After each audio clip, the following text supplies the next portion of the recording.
Pekalongan seolah tidak lagi diperlakukan sebagai sumber kehidupan di air tanah di lingkungan tempat tinggal mereka yang terasa asin. Selain asin, air tanah ini juga menyebabkan gatal-gatal setelah tercemar limbah kotoran sapi. Air sungai yang berwarna hitam pekat serta berbusa diduga tercemar limbah pabrik gula.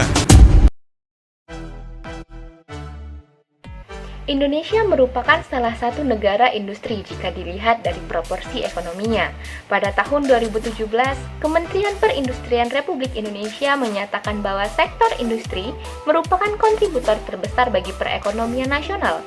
Dengan sumbangannya mencapai lebih dari 20%, menjadikan Indonesia termasuk jajaran 5 besar negara di dunia yang kontribusinya cukup tinggi, bahkan berada di atas Amerika Serikat. Tentu saja hal tersebut menjadi kabar baik bagi ekonomi kita, yang mana setiap tahunnya akan terus berkembang sehingga menaikkan derajat ekonomi negara. Namun sebaliknya, hal tersebut dapat menjadi kabar buruk bagi kesehatan lingkungan. Setiap industri atau pabrik pasti akan menghasilkan limbah. Tidak peduli secanggih apapun teknologi yang digunakan, pasti akan menghasilkan limbah. Berdasarkan dari tingkat kebahayaannya, limbah dibedakan menjadi limbah B3 dan limbah non-B3. Limbah B3 adalah bahaya, berbahaya, dan beracun. Limbah B3 dapat mengakibatkan keracunan, sakit, bahkan kematian. Contohnya limbah dari hasil pertanian yaitu pestisida. Sedangkan limbah non-B3 merupakan limbah yang tidak berbahaya dan tidak beracun. Limbah non-B3 merupakan sisa suatu usaha atau kegiatan berupa scrap dan reja. Contohnya limbah plastik. Sedangkan berdasarkan wujudnya, limbah dibedakan menjadi padat, cair, dan gas. Limbah padat yaitu zat sisa hasil kegiatan industri ataupun aktivitas domestik yang berbentuk padat, misalnya kertas, serbuk kayu, dan plastik. Untuk limbah cair itu sendiri adalah sisa dari suatu hasil usaha atau kegiatan yang berwujud cair yang dibuang ke lingkungan dan diduga dapat menurunkan kualitas lingkungan tersebut, misalnya air cucian dan air rembesan dari AC. Limbah plastik adalah limbah yang memanfaatkan udara sebagai media.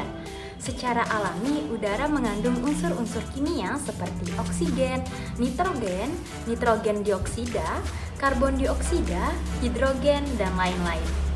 Misalnya, sisa pembakaran mesin kendaraan bermotor yaitu karbon monoksida dan asap pembakaran cerobong pabrik yaitu karbon dioksida.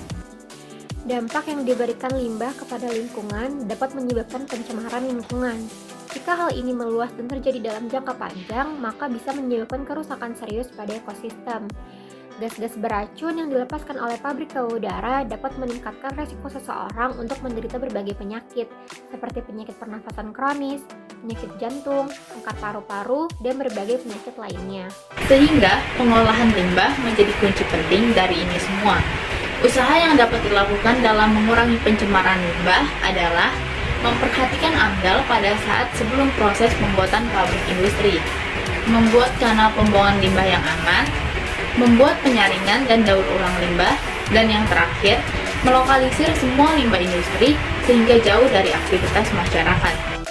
Data terbaru Badan Pusat Statistik atau BPS yang menunjukkan bahwa saat ini Indonesia didominasi generasi Z dan milenial. Generasi Z mendominasi hingga 27,94% dan milenial sebanyak 25,87%. Artinya, generasi muda memiliki peran krusial dalam membentuk kebiasaan baru dan memberi dampak pada keberlangsungan bumi di masa depan. Maka dari itu, yuk kita sebagai investasi berharga Indonesia menjadi pelopor peduli lingkungan sekitar Sebab apapun Permasalahannya, Semua akan ada jalan apabila kita mau mengambil keputusan.